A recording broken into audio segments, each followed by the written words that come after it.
ನಿಮ್ಮ ಪರಿವಾರದ ಸುಖಕ್ಕಾಗಿ ನೀವು 5ರಲ್ಲಿ 4 ಸನ್ಯಾಸ ಸ್ವೀಕರಿಸುವಂತಾಗದಿರಲೆಂದು ನನ್ನ ಸಮಗ್ರ ಜೀವನವನ್ನು ತಪಸ್ಸನ್ನಾಗಿಸಿದ್ದೇನೆ ನಾನು.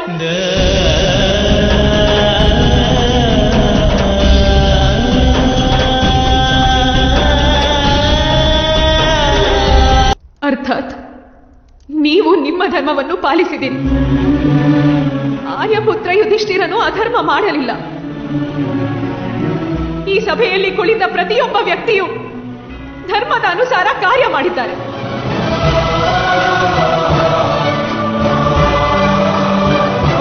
ಹಾಗಾದರೆ ಧರ್ಮವೇ ಸ್ತ್ರೀಯ ಅಪಮಾನ ಮಾಡುವುದೇ? ಧರ್ಮವೇ ಸ್ತ್ರೀಯನ್ನು ಶೋಷಣೆ ಮಾಡಲು ಅಧಿಕಾರ ನೀಡುವುದೇ ನೀವೆಲ್ಲ ಪುರುಷರಿಗೆ?